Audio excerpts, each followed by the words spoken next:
Bonsoir à tous, bienvenue dans LFN TV comme tous les lundis soirs sur NatTV et sur la page Facebook en Facebook Live de la Ligue de football de Nouvelle-Aquitaine. Édition spéciale consacrée au 6e tour de la Coupe de France ce soir avec des buts, des résumés, des invités. On va se régaler. LFN TV numéro 60, c'est parti. Avant de s'intéresser à la Coupe de France, le foot pro avec notamment la 12e journée de Ligue 2 qui se conclut ce soir par un déplacement périlleux pour les Girondins de Bordeaux sur la pelouse de Bastia. Le club corse qui en plus va fêter les 90 ans du stade Armand Césari. Bastia qui va tout faire pour célébrer avec ses supporters et l'emporter. Mais attention, David Guillon, le coach des Girondins, est prévenu. C'est toujours un déplacement qui compte dans une saison parce que c'est vrai qu'on va sur une terre de football. Je trouve en plus qu'on est dans un stade de Ligue 1 avec un public de Ligue 1. Il y a beaucoup d'engouement, il y a de l'enthousiasme dans cette équipe. Donc c'est toujours un match à appréhender dans ce contexte-là, avec cet environnement de Ligue 1, comme je viens de vous le dire. Et c'est vrai que ce genre de rencontre, elle est intéressante à jouer aussi pour continuer à grandir.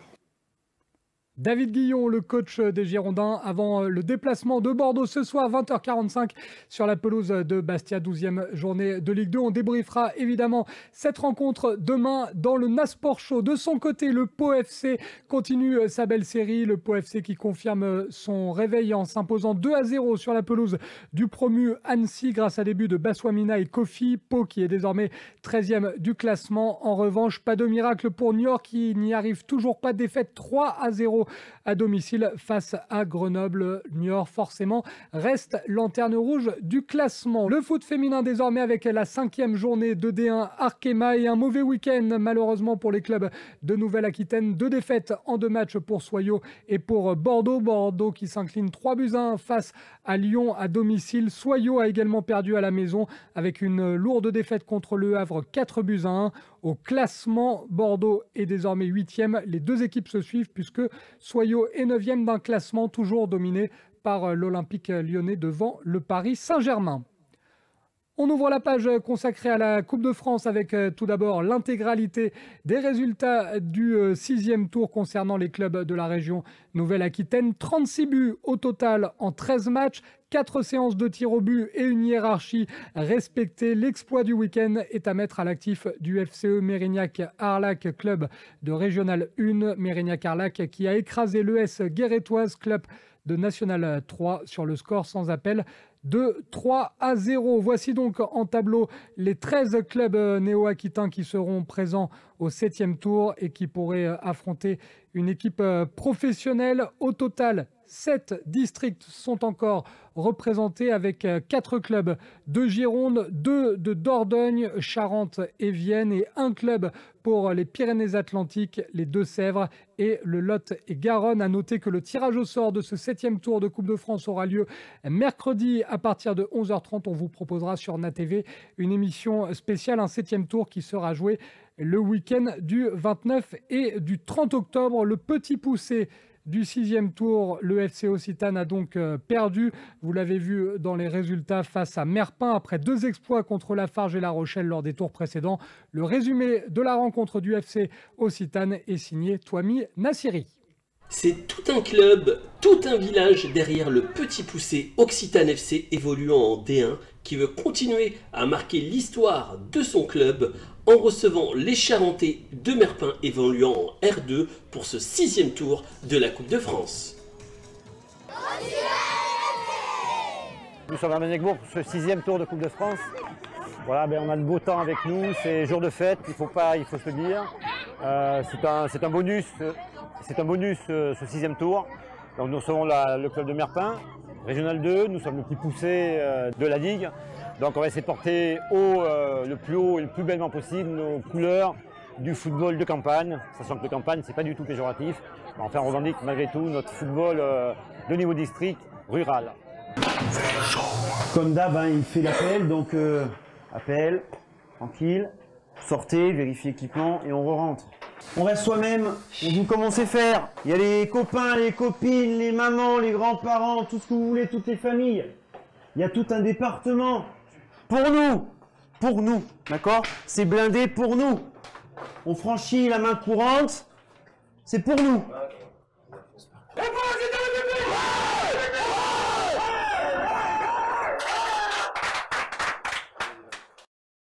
C'est parti ici du côté de Maniac-Bourg pour une place pour le 7e tour de la Coupe de France. C'est Merpin par l'intermédiaire de son attaquant qui commence à inquiéter le gardien d'Occitane FC. Merpin met la pression sur une mauvaise compréhension de la défense des locaux. Le ballon est retourné aux adversaires, mais Lucas Raspienjas n'en profite pas. L'Occitane FC tente de réagir sur cette frappe lointaine, mais sans danger pour le gardien adverse. C'est sur corner, bien repris de la tête par Valentin Barré, que l'AS Merpin ouvre le score à la 27e minute. À peine l'engagement réalisé, c'est sur un cafouillage de la défense du Petit Poucet qu'en profite Arnaud Lopez pour marquer le but vide et permettre à l'AS Merpin de mener 2-0. Les Charentais laissent éclater leur joie car ils savent l'importance de ce deuxième but. Arnaud Declerc de l'Occitane FC essaye de forcer le destin sur une série de dribbles, mais sa frappe passe à côté du cadre. L'arbitre regarde sa montre et fait regagner les deux équipes au vestiaire avec un avantage de 2 buts pour l'AS Merpin. De retour des vestiaires, poussé par ses supporters, l'Occitane FC ne veut rien lâcher. Et sur ce coup franc, Dylan Minier, bien placé, l'arrête sans difficulté pour l'AS Merpin.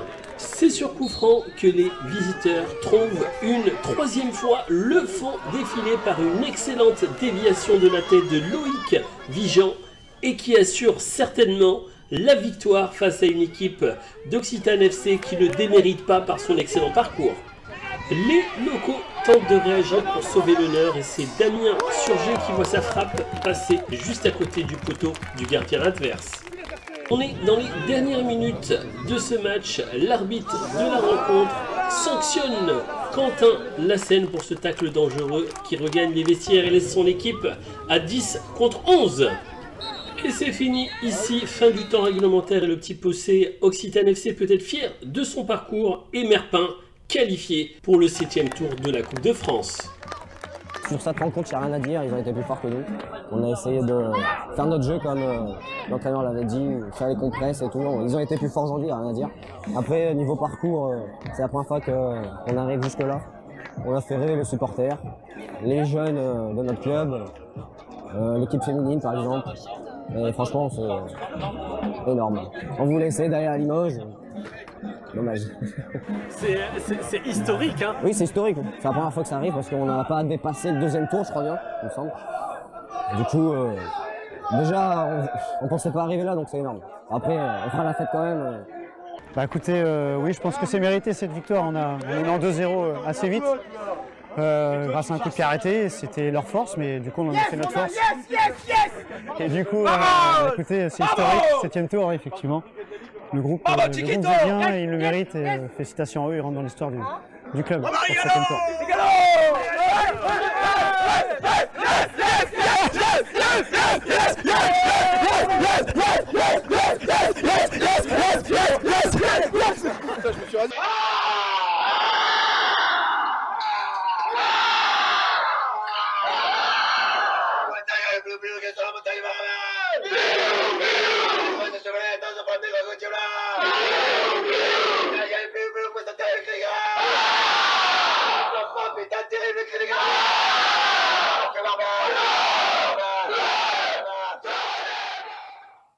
Quelles sont belles ces images de joie signées Touami Nassiri. Et pour prolonger ce résumé et cette joie de Merpin, on accueille tout simplement le capitaine du club, c'est Valentin Barré qui nous fait le plaisir d'être dans LFNA TV. Bonsoir Valentin. Bonsoir. Valentin, on vous a vu chahuter un peu votre coach, lancer un pilou-pilou sauce Merpin. On l'appelle comment? Le maire pilou-pilou, du coup? Ouais, on peut dire ça comme ça. Voilà, c'est toujours la même personne, Hubert Vigneault, là, notre milieu de terrain, qui lance toujours ce cri de guerre à la fin d'une victoire. Et du coup, voilà, c'est notre petite tradition. Et on espère que la tradition va se poursuivre au fur et à mesure des tours. Juste avant de parler de ce match et de la suite de la compétition, est-ce que coach, enfin capitaine plutôt, on peut présenter un petit peu le club de Merpin, même si on l'a déjà fait dans cette émission. Pour ceux qui n'ont pas vu les émissions précédentes, Merpin, ça se situe où? Il y a combien de licenciés?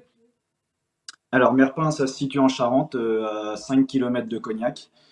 Voilà, c'est un club qui évolue au fil des années. Cette année, on doit être à 230 licenciés avec l'école de foot. Donc depuis des années, ça augmente énormément.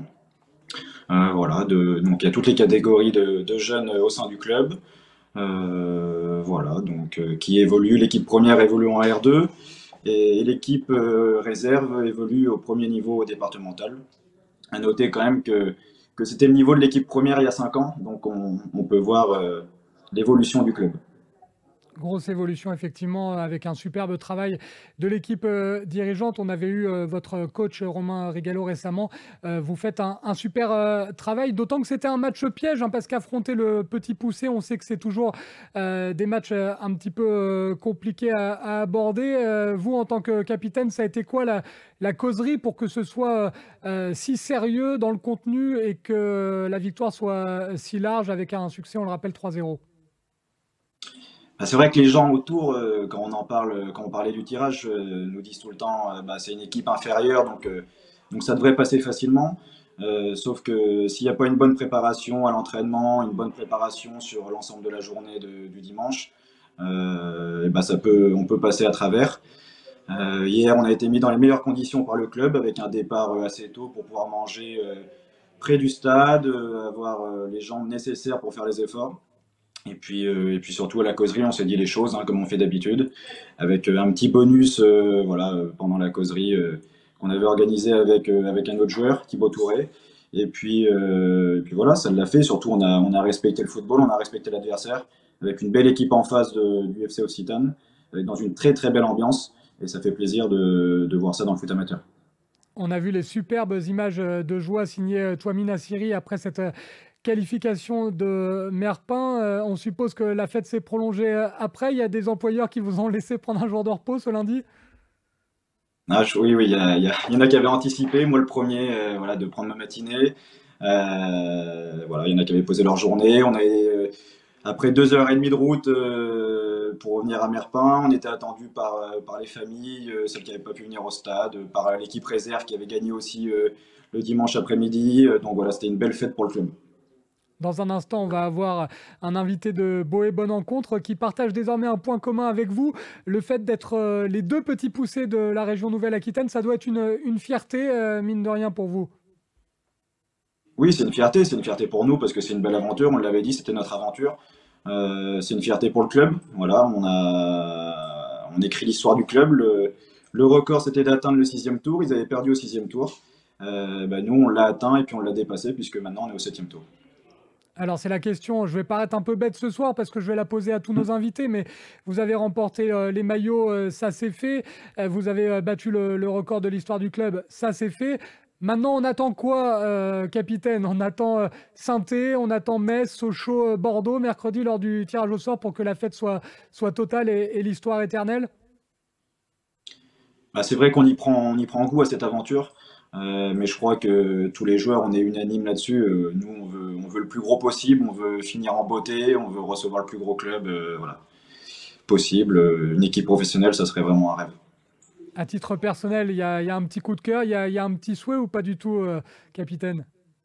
Le petit souhait, ça serait les Girondins de Bordeaux, oui. Ça, je sens que ça va être partagé par beaucoup et que beaucoup d'invités ce soir vont vouloir les Girondins. Ça peut être aussi Pau ou Niort dans la région Nouvelle-Aquitaine. En tout cas, on vous félicite et quoi qu'il arrive, l'aventure est magnifique et les exploits ont été parfaits de la part de votre club de l'AS Merpin. Félicitations au staff et à vos coéquipiers. Merci beaucoup, Valentin, d'avoir été l'invité d'LFNA TV. Merci à vous. Et on va recevoir, pour enchaîner le deuxième petit poussé, puisqu'il y en a deux désormais en Nouvelle-Aquitaine. Fini le petit poussé FC Occitane. Désormais, l'AS Merpin, je le disais, et l'Entente Boé Bonne Rencontre, le club de la Jeunesse qui a réussi un exploit en se qualifiant pour le 7e tour pour la première fois de son histoire grâce à une victoire contre l'EF Aubusson. Pour parler de cet exploit, Alexis Jourdan, l'entraîneur, est avec nous. Bonsoir, coach.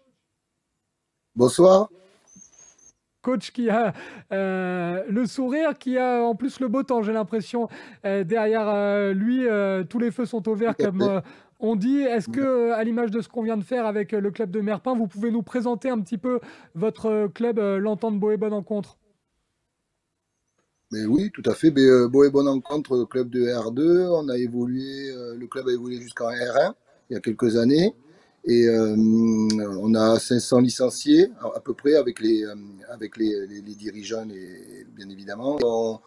On a la particularité d'avoir un groupement avec le club d'Agen chez les jeunes de 12 ans à 18 ans. Voilà. Donc un beau projet qui est récompensé par cette qualification historique, je le disais, pour le 7e tour. Quand on est coach, ça doit être une fierté quand même de marquer l'histoire du club. On sait que pendant un certain temps, le nom Alexis Jourdan va être gravé dans les livres d'histoire du club. Ça doit être à titre personnel une fierté, coach. Oui, bien sûr qu'à titre personnel, c'est une fierté, mais c'est avant tout une fierté pour le club, parce que c'est un club dans lequel je suis maintenant, je dirige l'équipe première maintenant depuis, c'est la 8e année.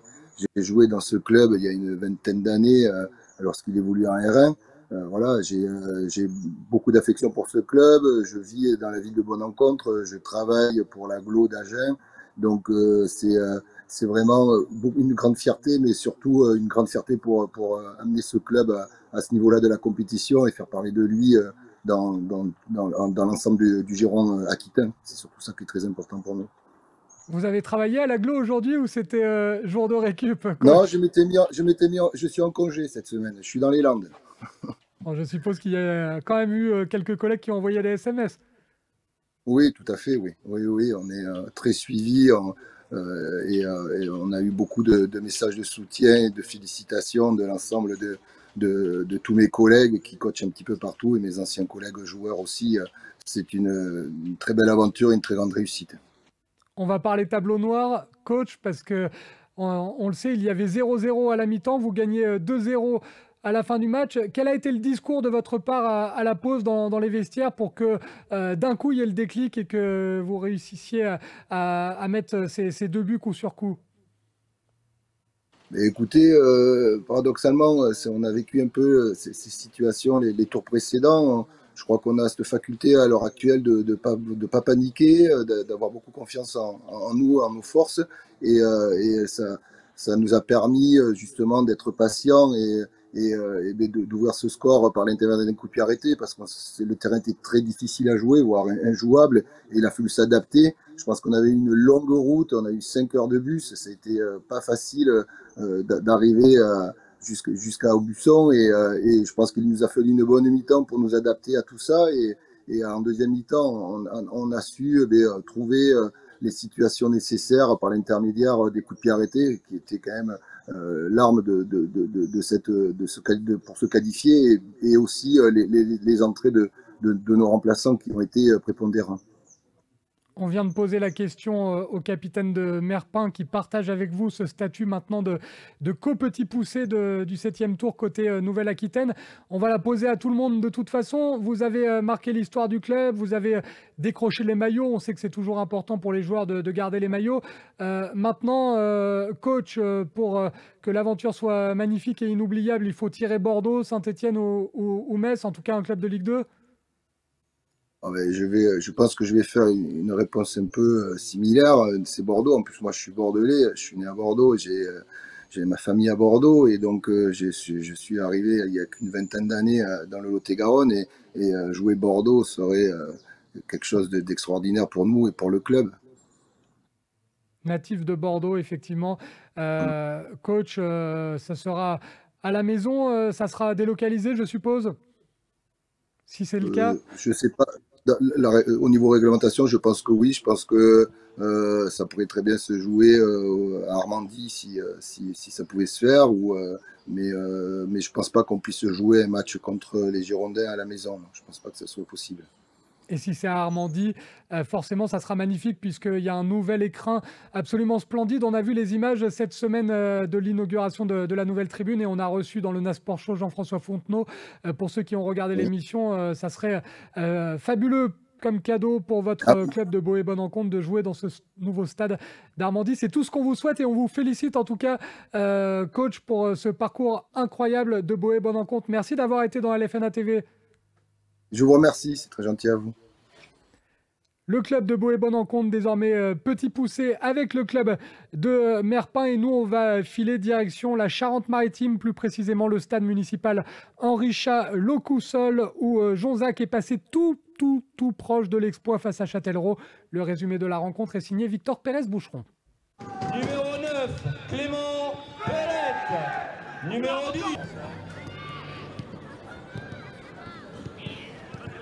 C'est la fête à Jonzac. On attend beaucoup de monde. C'est un 6e tour historique pour le club.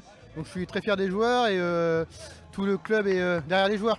L'objectif, comme tous les clubs, je pense, c'est de passer tour après tour et aller le plus loin possible. Donc là, c'est réussi pour l'instant. Donc là, c'est que du bonus. Et on joue contre Châtellerault, donc une Nationale 3. Donc c'est encore possible malgré les 3 niveaux d'écart. On y croit. Ce samedi soir, sous une douceur automnale, Jonzac Saint-Germain recevait l'équipe de Châtellerault évoluant en National 3. Autant dire que les Châtelleraudais venaient avec des intentions en Charente-Maritime. Plus de 500 personnes assistaient au match et au coup d'envoi donné par monsieur Hugo Ducasse. Châtellerault, maillot jaune, lançait l'offensive dès la 4e minute par une action dangereuse de Amine Randam, sans toutefois aller au but.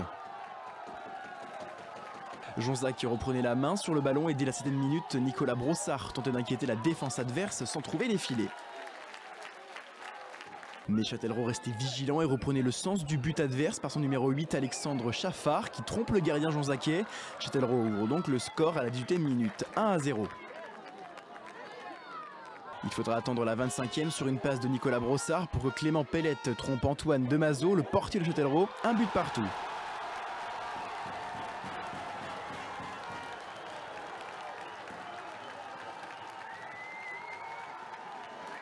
Et c'est Châtellerault qui reprend l'initiative mais sans vraiment dominer le match. À la fin de cette première période, Hugo Ducasse met un carton jaune à Hugo Maroc sur une faute et renvoie les joueurs au vestiaire.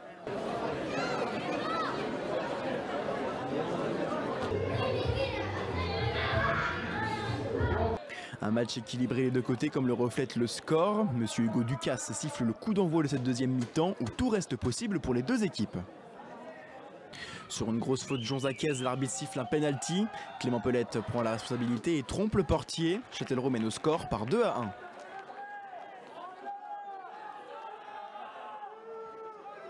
Et c'est Jonzac qui ne démérite pas en mettant la pression sur son adversaire du soir. Sur un corner, Damien Glénison envoie le ballon au fond des cages du portier châtelleraudais. Jonzac revient au score.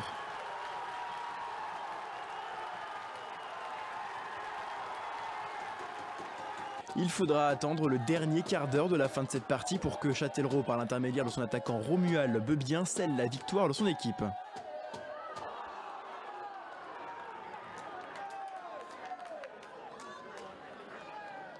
L'arbitre siffle la fin de cette partie sur le score de 3-2 pour les jaunes de Châtellerault.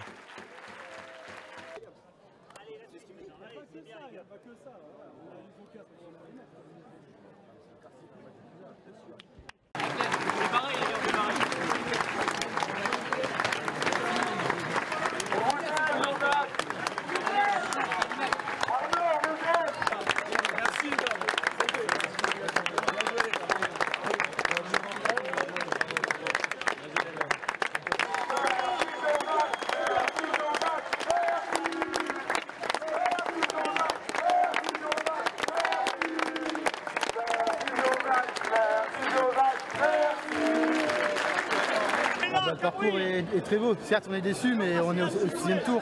Et il faut se dire que c'est quand même historique et on perd 3-2 au final contre National 3. Et on peut revenir à la fin à 3-3. Donc bravo aux joueurs, bravo au staff Voilà, vive Jonzac Saint-Germain. Le club de Jonzac-Saint-Germain est éliminé mais a cru jusqu'au bout à la victoire. Beaucoup de tristesse dans les regards des joueurs et du public venu nombreux ce soir-là. Je pense qu'on peut quand même être fiers de nous. On a représenté la ville de Jonzac comme il faut, je pense. Et clairement, on n'a pas baissé les bras. Moi, je vous dis merci. Je pense qu'on peut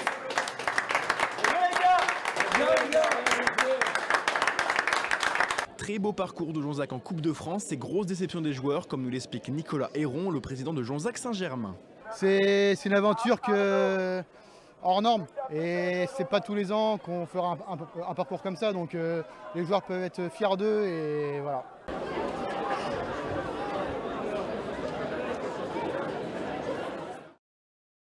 Et on va continuer de parler du Jonzac Saint-Germain, éliminé malheureusement de cette Coupe de France avec l'un des buteurs. Vous l'avez vu sur les images, c'est un joueur de Jonzac, c'est Damien Glénisson qui est avec nous dans LFNA TV. Bonsoir Damien. Bonsoir. Damien, on a vu les images de Victor Pérez-Boucheron. Un mot qui est beaucoup revenu, c'est merci. On a vu à chaud au coup de sifflet final, c'est logique, beaucoup de déception. Maintenant à froid, là, en ce lundi, on suppose que la fierté a repris le dessus. Personnellement, pas du tout. Moi qui suis un très gros compétiteur, voilà, j'ai du mal à accepter la défaite. Donc, non, la frustration est encore là. Surtout après un match comme celui-là où on sort le match qu'il faut au moment où il faut. Et voilà, on perd que 3-2 contre une Nationale 3. Donc, ouais, c'est assez frustrant. Et moi, je peux vous le dire, Damien, vous pouvez être fier de vous. Vous avez parfaitement représenté la Charente-Maritime qui n'a désormais plus de club pour représenter le 17. Quand vous mettez votre but, Damien, on a vu les images de joie. Là, vous vous êtes dit, c'est peut-être le tournant du match ? Le tournant du match, je ne sais pas, mais oui, forcément, à 10-15 minutes de la fin, on a espoir de garder le score et d'aller au penalty ou même voir marquer un autre but derrière.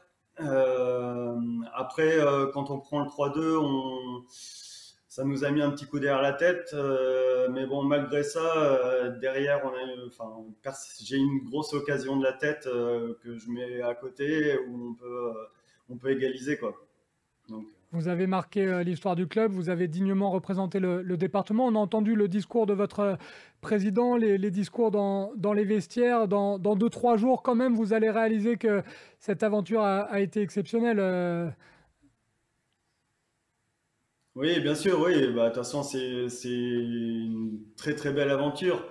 Après, oui, un 6e tour, on n'en fera peut-être pas tous les ans, donc faut se dire qu'on a eu cette chance-là. Mais bon, quand on est si près du 7e tour, où on sait les dotations pour le club et la rentrée des Ligue 2, encore une fois, très frustrant.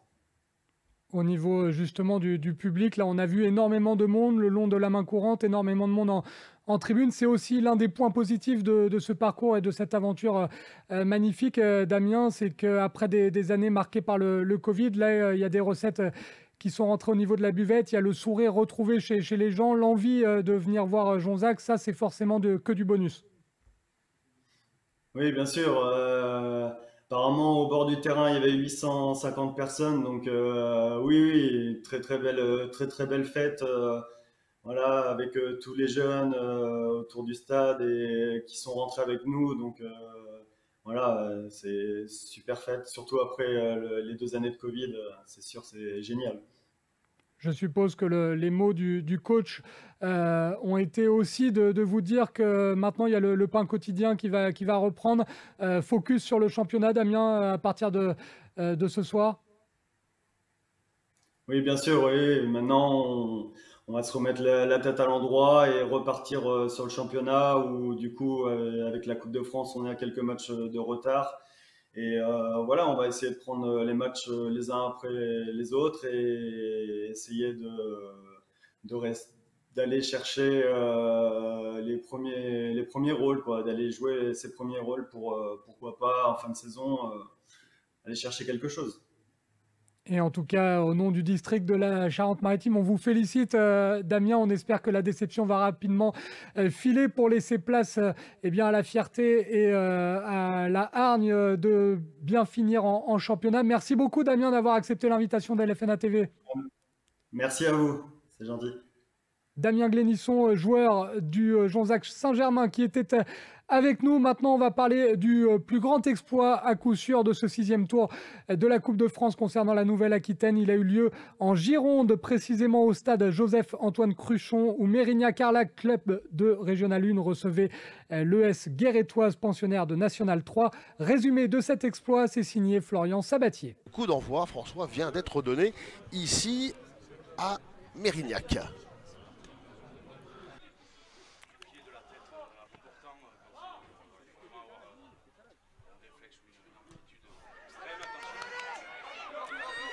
Ah ouais, joli lob et c'est l'ouverture du score dès la 4e pour cette formation de Mérignac. Joli lob. Ah, ça ne pardonne pas même à ce niveau-là. Ouverture du score dès la 4e. C'était soit il la mettait un peu plus à gauche, il avait son piston qui était monté, soit un peu plus dans la boîte. Et ça a été au milieu, ni l'un ni l'autre. Résultat, le ballon est rapidement récupéré, mais pas pour longtemps. On l'a bien joué. Rodriguez qui lance Rafa, qui n'est pas signalé hors jeu, qui se présente tout seul. Et qui va pouvoir marquer. Et c'est le 2e but pour cette équipe de Mérignac. 37e minute. Ouais, les joueurs de Guéret, je sais pas qui demandent hors jeu, j'ai vraiment pas l'impression sur le direct. J'ai pas l'impression moi non plus. C'est surtout très bien joué dans un mouchoir. Hein. Il est lancé là, en tout cas, il n'y a eu qui devient aucune passeur. source de contestation sur le banc guérétois. Hein. D'accord. Tout le monde est resté sage, tranquillement assis et ne constatant que les dégâts. C'est bien, pour le moment. Luc Davaillon effectivement est stoïque, hein, François. On l'a juste devant nous, alors que le gardien, précisons-le, Yanis Moreau est au sol. Nicolas, il semble blessé. Ouais, il y a eu un compte favorable, il y a eu un petit contact, mais bon, je pense pas dans l'action qu'il y ait quelque chose de réprimandable de la part de l'attaquant. Le ralenti vous le dira très certainement, mais je ne pense pas qu'il y ait un réel contact. Hein.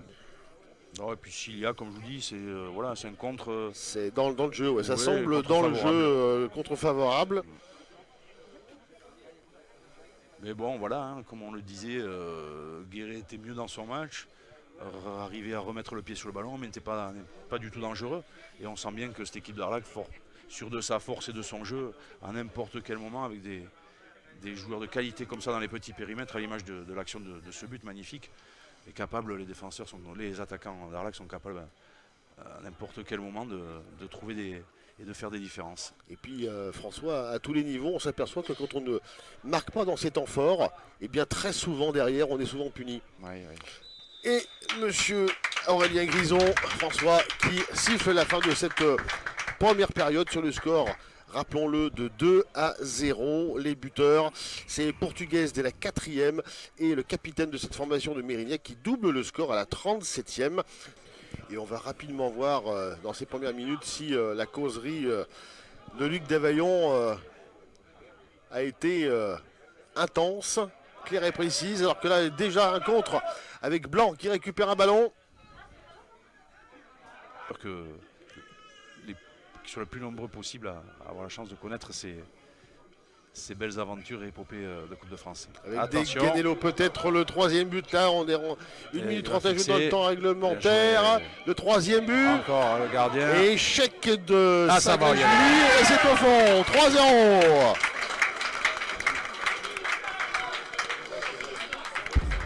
Rondement mené avec les joueurs de Guéret, hein, voilà, qui. Le premier échec tout d'abord, avec un premier bel arrêt du gardien, et puis dans un deuxième temps, Daniel Jurado qui place le ballon sous le ventre du gardien Yanis Moreau. Ça fait donc 3-0 à la 89e minute de cette partie. C'est conforme à la partie. Oui, tout à fait. Ça aurait été un score plus lourd pour Guéret, ça aurait été quand même. Et c'est terminé, François. Avalé, voilà. Même pas de temps additionnel. Ouais, le score est fait. Bravo Arlac, parce qu'il n'y a pas photo. Voilà, ils ont mis ce qu'il fallait pour être à la hauteur de cette compétition au niveau de l'engagement, de l'état d'esprit. Oui, déception parce que on n'est pas qualifié au 7e tour déjà, c'était un objectif pour nous. Et puis déception parce qu'on a fait un non-match, on a donné des buts dès le départ, on s'est mis en difficulté dès le début. Donc c'était pas les intentions qu'on avait avant de venir ici, donc on est déçus par rapport à tout ça. Bonjour, on est forcément heureux puisqu'on se qualifie, mais en plus je pense qu'on a mis la manière. Je pense qu'on a plutôt réussi à dominer le match, à contrôler le match comme on souhaitait le faire. On peut avoir quelques regrets en deuxième mi-temps de ne pas tuer le match plus tôt parce qu'on a raté quelques occasions de se mettre un peu plus vite à l'abri. Mais voilà, globalement, on est satisfait et on espère pouvoir enchaîner sur la suite comme ça, avec le même style de jeu. Et pour parler de cet exploit signé Mérignac-Arlac, on accueille l'entraîneur du club, de ceux qu'on surnomme les écureuils. C'est Yacine Azaf qui est avec nous dans la FNA TV. Bonsoir Yacine. Bonsoir. Yacine, on va commencer de façon traditionnelle. On va présenter ce club. C'est une entente, bien évidemment. Excusez-moi, j'ai mal entendu la question. Je disais, on va commencer, Yacine, par présenter votre club avant de revenir sur cet exploit. C'est une entente, évidemment. Oui, le FC Écureuil Mérignac-Arlac, donc deuxième club sur Mérignac, donc le plus gros club en termes de licenciés de notre grande ligue Nouvelle-Aquitaine. Et les écureuils ont fait des provisions cette année en Coupe de France avec ce parcours extraordinaire. Vous signez le plus bel exploit, mine de rien, de la région Nouvelle-Aquitaine lors de ce 6e tour. Forcément, ça doit vous rendre heureux et fier aujourd'hui. Oui, c'est sûr. Hein, quand on peut démontrer dans ce qui est sur le foot, c'est toujours merveilleux. Notre objectif de France, c'est d'arriver à battre une équipe hiérarchiquement supérieure. Les précédents ont tous eu des tirages favorables, même si c'est jamais très simple. Mais voilà, c'est chose faite aujourd'hui et on est tous très heureux. On a vu notre invité précédent qui avait du mal à évacuer la déception. Vous, c'est le scénario inverse. Vous réalisez, Yacine, tout ce qui vous arrive ou c'est encore un peu tôt là? Non, c'est encore un peu tôt. On n'a rien fait d'extraordinaire. Ça arrive tous les ans. Voilà, on a la chance que ça tombe sur nous. Mais sans plus, quoi. Alors, vous réalisez rien d'extraordinaire, oui et non, parce que normalement, quand on est le club favori face à un petit poussé, le discours de l'entraîneur, c'est de dire on prend pas de but dans le premier quart d'heure, on essaye d'être sérieux. Et vous, c'est totalement l'inverse. Dès la 4e minute, vous marquez. On suppose que ça a dû vous amener un sacré élan de confiance pour la suite de la rencontre.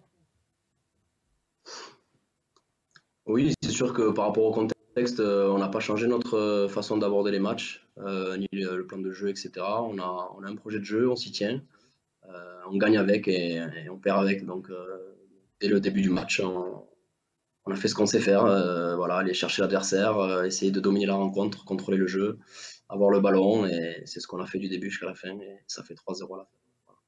Vous n'avez pas préparé la rencontre de manière différente par rapport à d'habitude, Yacine, c'est ce que vous nous dites dans la FNA TV. Pour gagner de cette manière, il fallait eh bien, tout simplement conserver les valeurs et les habitudes du club. Oui, c'est ça. On travaille des protocoles de jeu depuis maintenant 3 mois. Et donc, semaine après semaine, match après match, on cherche à les renforcer. On a bien évidemment analyser cette équipe de Guéret parce que voilà, au foot on fait pas ce qu'on veut sur le terrain, c'est un rapport de force, il faut tenir compte des forces et des faiblesses de l'adversaire, mais voilà, les garçons étaient sérieux, déterminés, et ça nous a souri. Et les garçons ont désormais les maillots dans la poche, ont marqué l'histoire du club. Maintenant, Yacine, comme tous nos invités ce soir, vous espérez un club pro mercredi midi lors du tirage au sort, un club comme Bordeaux par exemple? Ouais, c'est sûr que ça fait rêver de pouvoir jouer une équipe professionnelle. On ne fait pas ça tous les jours, donc si on peut avoir ce type de tirage, ça serait exceptionnel. Et dans un instant, Yacine, avant de vous quitter, on va voir le résumé de la rencontre de Port-Entre-deux-Mers qui a perdu. C'est votre ancien club, vous les suivez toujours, vous avez prié, Yacine, pour ne pas les affronter dans cette Coupe de France? Ouais, c'est sûr que j'ai pour habitude de suivre tous les clubs où je suis passé parce qu'on on s'y attache. Et donc, mais bon, si on avait joué les portes, j'aurais été heureux et déterminé de battre mon ancien club. Voilà, ça peut pas arriver, mais c'est comme ça. Donc oui, je regarde ce qui se passe ailleurs. En tout cas, félicitations Yacine. Et le meilleur pour la suite de la compétition, on suivra le tirage au sort, bien évidemment, mercredi à l'antenne d'LFNA TV et sur NATV. On verra quel club héritera cette équipe magnifique du Mérignac Arlac. Merci Yacine. Merci à vous pour la lumière que vous mettez sur notre club. Merci beaucoup. Avec grand plaisir, et on va parler dans un instant justement de l'ancien club coaché par Yacine Azaaf, on le disait, Porte-Entre-Deux-Mers, avec un détour en Charente, la rencontre qui opposait Angoulême-Charente à Porte-Entre-Deux-Mers. Assurément le scénario de dingue du week-end, résumé de ce match complètement fou, signé Twami Nassiri. Avec seulement un niveau d'écart, la CFC accueille Porte-Entre-Deux-Mers qui évolue en N3 pour ce 6e tour de Coupe de France, avec cette envie de continuer l'histoire de la Coupe aux grandes oreilles. Donc 6e tour de Coupe de France, le dernier tour régional. On a une envie, une ambition énorme de pouvoir regarder ce tirage au sort mercredi. Donc ça passe par 90 minutes, voire peut-être une séance de tir au but par la suite.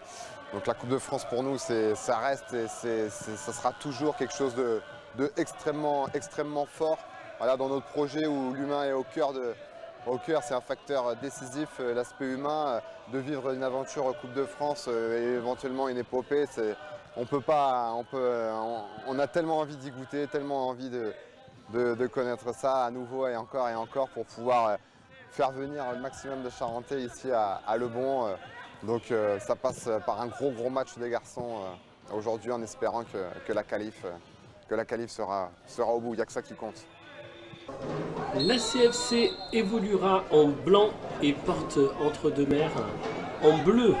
C'est les locaux qui, dès le début, mettront la pression sur le but adverse avec ce face-à-face remporté par le gardien de Porte-Entre-Deux-Mers. Ça continue, la CFC met la pression et cette fois-ci c'est Arnaud Buisson qui s'illustre en trouvant la transversale de peu à inscrire ce premier but de cette rencontre. La réaction ne se fait pas attendre du côté des hommes d'Antoine Vergès sur une excellente passe en profondeur. C'est Jean-Marc Talensi qui voit sa frappe passer près du cadre.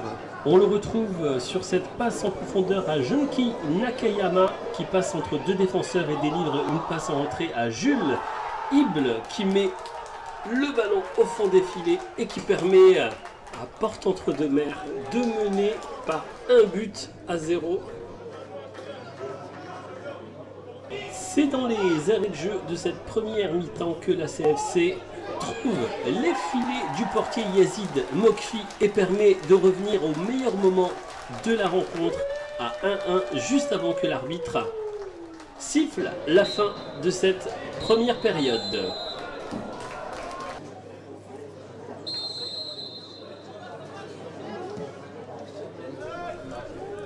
Retour des vestiaires et c'est la CFC qui s'illustre à la 47e minute en inscrivant un deuxième but par son numéro 10, Léo Fitchen, qui permet très rapidement à la CFC de mener par 2-1.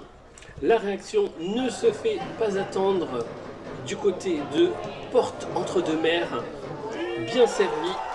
Jean-Marc Talensi d'une somptueuse frappe ne laisse aucune chance au portier de la CFC et permet également d'égaliser très rapidement. Il continue à pousser à la 50e minute. Porte-Entre-Deux-Mers échoue de peu devant Patrick Sinch-Nao. Les deux équipes font jeu égal et sur ce coup franc, c'est la CFC qui mène un contre éclair et qui arrive rapidement dans les 18 mètres adverses. Mais la frappe de l'attaquant finit hors du cadre. Joue la 75e minute, c'est sur cette attaque bien reprise par son latéral André Keyoubi que la CFC marque son 3e but, peut-être synonyme de qualification pour le 7e tour. 3e but Sur cette dernière offensive de porte entre deux mers, Ryan Kebaili trouve Mehdi El Falaki touché par le défenseur adverse. Sans hésitation, l'arbitre siffle le pénalty des dernières secondes. C'est Jean-Marc Talensi qui se charge de le tirer et c'est le gardien Patrick Sinche qui va du bon côté pour arrêter ce pénalty et offrir à la CFC cette qualification pour le 7e tour de la Coupe de France. Franchement, dans le match, on était intéressants en première mi-temps, parce qu'on doit quand même revenir avec au moins 2 buts d'écart. Après, on a su que c'était une équipe qui revenait souvent dans les matchs. On a étudié ça à la vidéo, que mentalement, c'était une très bonne équipe qui arrivait à revenir dans les matchs. Après, bon, je fais la différence sur le penalty, mais je pense qu'on aurait pu tuer le match avant. Patrick Sinche qui fait partie des gardiens héroïques du week-end lors de ce 6e tour de Coupe de France. Allez, direction maintenant le stade Jean-Antoine Moueix pour le duel 100% National 3 entre le FC Libourne et le stade Poitevin. Un match équilibré sur le papier qui s'est conclu au bout du suspense par une qualification poitevine. Le résumé du duel est signé Florian Sabatier.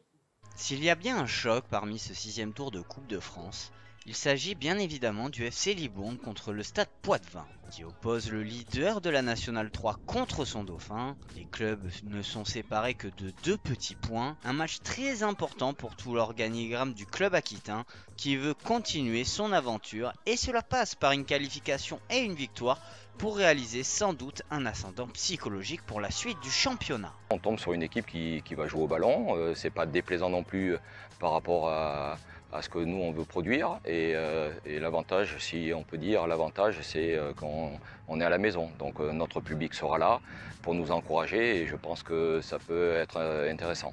Il faut qu'on gagne, voilà, on a tous les éléments, on a tous les ingrédients, et tout le monde est présent, on n'a pas de blessés et ça c'est important parce que le banc est assez complet.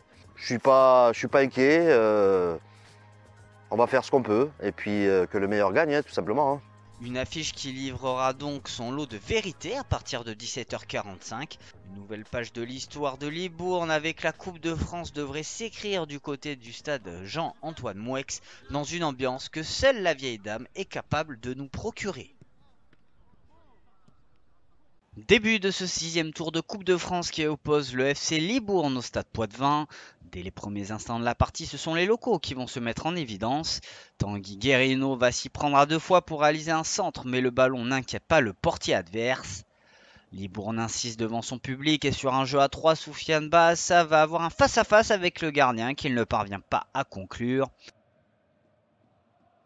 Sur un corner de la droite vers la gauche, le stade Poitevin va s'illustrer avec une frappe qui heurte la barre transversale. Fin de cette première période avec un score nul et vierge de 0-0 entre les deux équipes.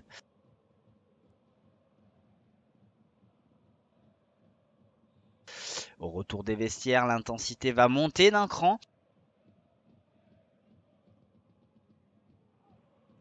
À la 53e minute, sur un long ballon, Tanguy Guerrino va centrer au second poteau. Le Libournais décale en retrait pour l'ouverture du score par Anthony Castera.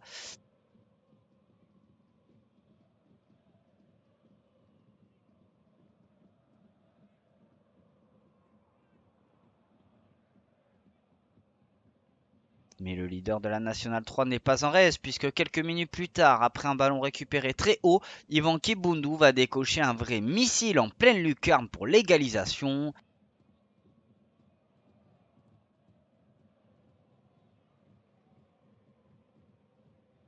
Dans la foulée ou presque, Libourne va tenter d'inscrire un nouveau but, mais cette fois-ci, le gardien veille au grain. Fin de cette rencontre et on se dirige vers une séance de tir au but.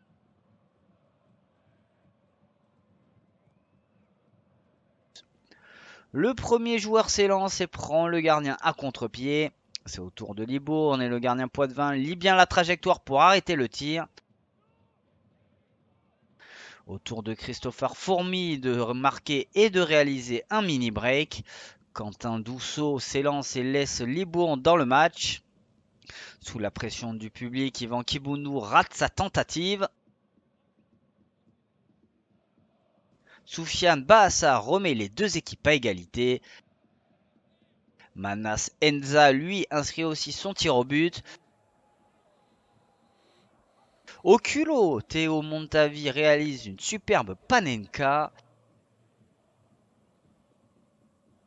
Maxis Baudet va lui aussi transformer son tir.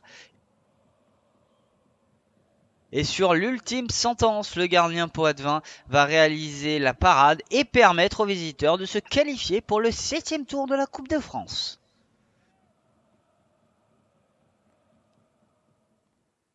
Scénario incroyable donc, et le Stade Poitevin qui fait partie des 13 équipes qualifiées en Nouvelle-Aquitaine pour le 7e tour de la Coupe de France. On vous rappelle ces 13 formations avec 2 équipes de Régional 2. Il s'agit des 2 petits poussés, l'AS Merpin et l'Entente Boé-Bonencontre. 4 clubs de R1 avec l'Escar, Choré, Mérignac-Arlac et le SA Mérignac, 3 clubs de National 3, l'US Lège, Cap-Ferré, Châtellerault et le Stade Poitevin.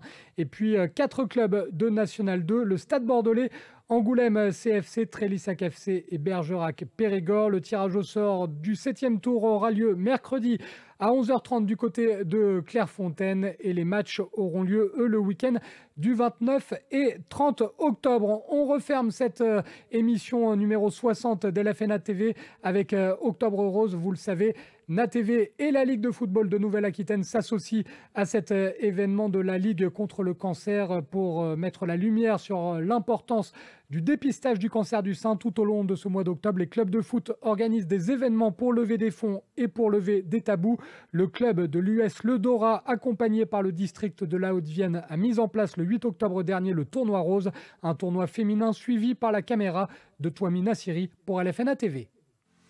L'US Le Dora soutient Octobre Rose par l'intermédiaire d'un tournoi féminin accompagné d'animations et stands pour que cette première édition en inspire plusieurs autres.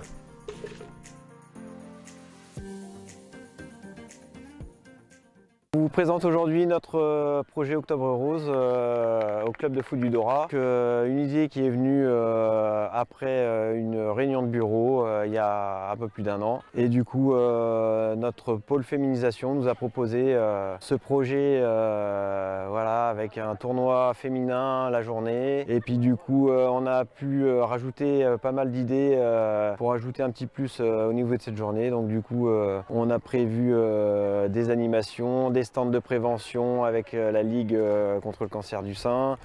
Pour bien clôturer la journée, on a voulu finir ça en beauté en organisant un concert avec le groupe Aloha.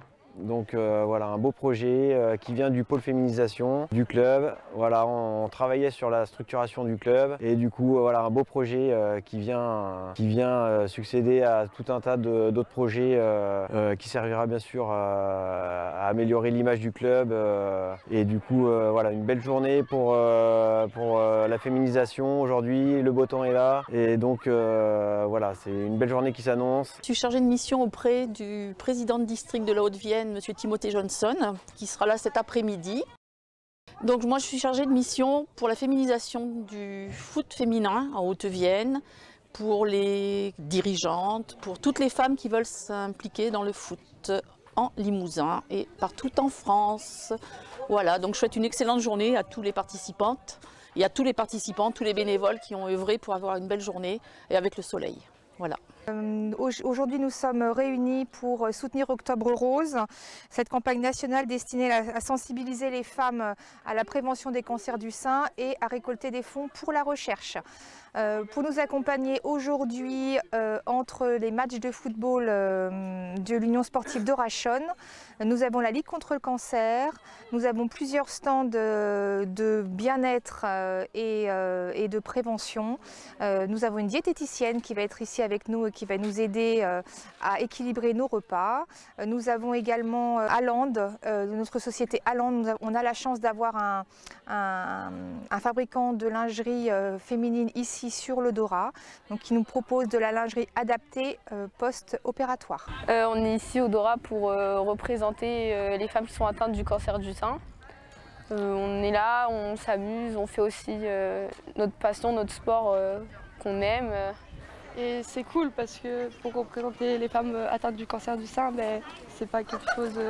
Dans les villes d'ici, c'est pas quelque chose qu'on fait souvent et du coup c'est cool. On s'amuse, on rigole. Ça nous permet de les soutenir.